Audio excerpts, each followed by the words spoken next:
बाबूजी, बाबूजी, उठी। माधुरी बेटी, तू इस समय का भइल? नींद उतन के लागत का? बाबूजी, हम भागे के प्रयास करतानी। हे भगवान, हमू अपना स्वार्थ के खातिर कौना मुसीबत में डाल देली अपने बेटी के। अरे बाबूजी, ई सब बात के ई समय नहीं खे। हम रउआ से कोनो अलग बानी का? अरे बेटा, लेकिन तू भगबू कैसे? तरह तो यहाँ के रास्ता के इलाका के ये सब के कोनो जानकारी नहीं है। वो सब रउआ हम पर छोड़ दी। बेटा, लेकिन भाग के तुझे वो कहाँ? पुलिस लगे और कहाँ? ना बेटा, पुलिस लगे ना। कैसे कि हमरा सब मालूम बा कि ये सब के पीछे प्रेम दुबे के चाल बा और वो सब पुलिस प्रशासन सब मैनेज के ले हुई। फिर का करें? केकरा से मदद मांगी? मीडिया लगे जाए? मीडिया ना, बड़ा बदनामी हो जाए हमनी के। बेटा, जौना खामोशी से वो प्रेम दुबे अपन चाल चल रहा बाना, वह खामोशी से हमनी के होकर चाल काटे के पड़ी। फिर का करें? रउए बताई। हमरा तो कुछ समझ में नहीं किया आवत बेटा। हाँ, अगर कोनो दमदार मददगार बैठा जाए ना, जे गुंडा सबके पार घाट लगा दे। अगर एक बार ही मोहरा से पिटा गए ना बेटा, उसके बाद खुद हम सब कर ले। ठीक बा, हम पहले यहाँ से निकलतानी, फिर देखतानी का हो सकेला। और हाँ, रउआ 10 मिनट बाद हल्ला मचा दी कि माधुरी भाग गई। अब बाय बाबूजी। बेटा, हमरा बहुत डर लग रहा बा बेटा। बाबूजी, डरे के कोनो बात नहीं खे, सब ठीक हो जाए। बाय। हे भगवान, हमारी बेटी की रक्षा करिए भगवान।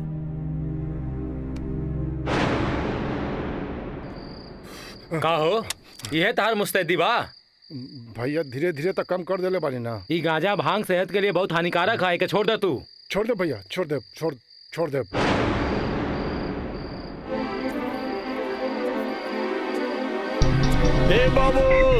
दे बाबू कहाँ चिल्लाता नहीं? माधुरी बिटिया महल में नहीं खी बिशु बाबू। अरे अंदरे में होई, कहीं न गई होई। हम पूरा महल छान मर ले बानी, अब पीछे का दरवाजा खुलल बा। अर्जुन, ए अर्जुन, का भइल बिशु बाबू? का भल कहता रहा? ये ता चाक चौबंद पहरेदारी माधुरी घर से भाग गई। अब मैंने तो 5 मिनट पहले चक्कर लगोले रहनी, और सब मुस्तैदो रहल। अंदर देखा तनी जाके। अरे देव चाचा अंदर देख के बड़न। अरे देव चाचा के कौन भरोसा बा, ये तो वही पार्टी के हुए। अरे बुढ़बा, खाली शरीर हो गल बेतला बड़, और बुद्धि एक पैसा करने के तार। जब इनकरा का भगावा हुई तो हमरा क्या बतेतन? सॉरी बिशु बाबू, हम ढूंढता नहीं। खाली तू ही ना, अपना सारा गार्ड के लेके जो और पूरा गांव का छान मार, और तू सीधा जो एनएच पर, और वहां जाकर नाकाबंदी कर। सारा हो जाए गाड़ी की चेकिंग कर। ध्यान रहे माधुरी क्षेत्र से बाहर ना जा सके। माफ कर बाबूजी, लेकिन रउआ लोग के जनरेशन में एगो बहुत बड़ कमी बा। रउआ लोग बहुत जल्दी जजमेंटल हो जानी। बेटी बोझ होली, अगर बेटी हुई तो बियाह खातिर केहू के सामने सिर झुकावे के पड़ी। और बेटा हा नौजवानी में एगो गलती कर दिलस, तावारा हा, बदतमीज हा, और अंतिम फैसला सुना देनी रउआ लोग। अरे हर इंसान के खुद के साबित करे खातिर एगो चांस मिले के चाहिए ना।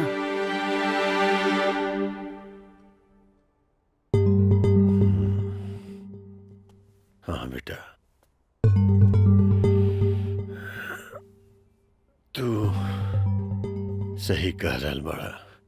समय के साथ बदल न पौली, यही से हमार परिवार के पूरा वजूद आज दाव पर लागल बा। जाने ला बेटा, वक्त और समझ ये दोनों एक साथ किस्मत वाला के ही मिलेला। कहे कि जब वक्त होला तो समझ ना होला, और जब समझ आवेला तब वक्त ना होला। काश काश भगवान हमरा एक चांस दे दस, शायद सब कुछ ठीक हो जाए। फिलहाल तरुआ हमरा के एगो चांस दे दी। हम माधुरी से शादी कर चाहतनी और वो तैयार बाड़ी। ना, हम तैयार नहीं खी। अरे तू चुप रहा ना, तुम्हारी यादाश्त ठीक नहीं है। हाँ? हाँ बाबूजी, इनका यादाश्त चल गई। केकर यादाश्त गेल बा? अरे माधुरी के। अब इनकर कोनो यादाश्त उदास नहीं के गईल। अगर और इजाजत होके तो अकेला में इनकरो कहानी सुन लेती प्लीज। हुकुम।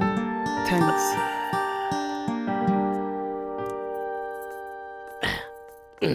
अरे अरे एजा का चला। हम कहाँ जाए, हम तो हमेशा तारा संग रहिले। ए तारा संग साथ की सीमा एजे खत्म, चल निकला। तो जाई, लेकिन कहानियाँ। अरे कहानी हम सुना दे बाबू, निकला ठंडे ठंडे निकला। अच्छा जाई, अब चल। हाँ ठीक है, जा रहे हैं, जाते हैं। जा। कहानी सुने के रहे फिर ऐसे सुनी। चल, अच्छा ठीक है, जाता नहीं।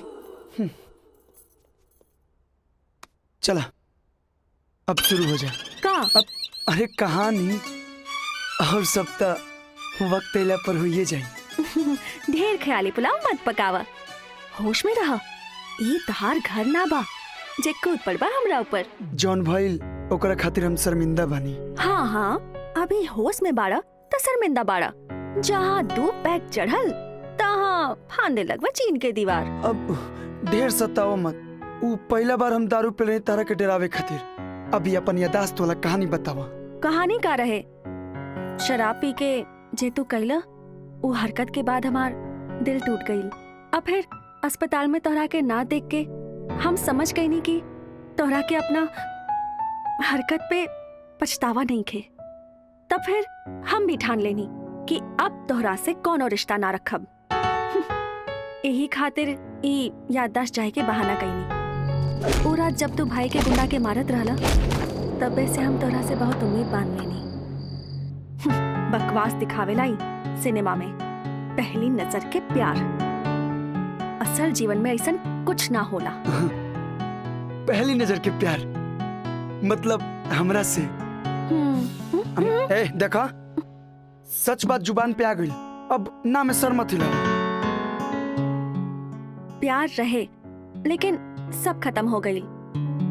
लेकिन एमे हमार का गलती? वो हमार बाबूजी हमारे पे इतना न शक करेले कि हम कौन लड़की के बारे में सोचबे ना करनी और प्यार मोहब्बत के सेंस डेवलप ना भइल। अच्छा तो अब कहाँ से आ गई ई सेंस? जब से तू छोड़ के आइल बड़ू तब से सब कुछ बदल गइल बा। ऐसा लगा था कि हम तोहरा बिन जी ना पाई।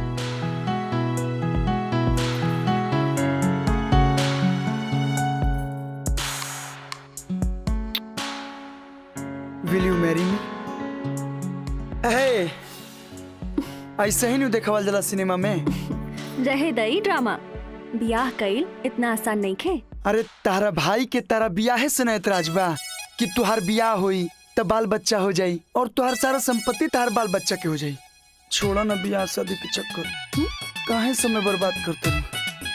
चलो ना सीधे बाले बच्चा पैदा कर ले, शहर के सब प्लाने खत्म हो। चलो ना। हटा, मजाक छोड़। पहले ही बतावा एजा से निकलबा कैसे? मतलब हाँ तू पूछा तारू। अरे तू तो पहले हूँ भागल बड़े हूँ। उस समय सब सतर्क ना रहे, अब सब सतर्क हो गईले। अरे ये काम ता चुटकी बजा के हम कर दें। हम चाहे तो तोरा के भगा के अभी बियाह कर ली, लेकिन कायर जिसन भाग के बियाह नहीं करे के। रहे द, बड़ा बड़ा बात ना कर। जाने ला कितना लोग बा यहाँ भाई के? लागत है तोरा के नमूना दिखावे के पड़ी। पार्टनर कमिंग पार्टनर, बोला। चल खोल। का? अरे कपड़ा खोल। ए, हाँ कहाँ? मामा हम आवत नहीं घूम के। तोहार दोस्त? हाँ बा ना बा, हाय देखा। जा जा। हाँ ठीक बा। सुता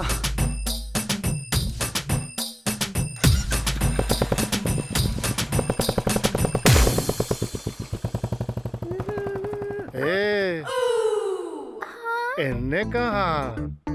भीतर के सब काम खत्म हो गइल बा। आराम से त अंदर जाके आराम करा। गेट के बाहर जाए के केकरो आदेश नहीं खे। जाए दी ना, केहू हमरा से मिले आइल बा। अगर हम ना जाइब ना तो हमरा वियोग में तड़प तड़प के अपन जान देती है। हाय हाय, इतना याराना। मान ला कि हम तोहरा के बाहर जाए तो हमरा के का फायदा होई? रवा जी कहा हाँ?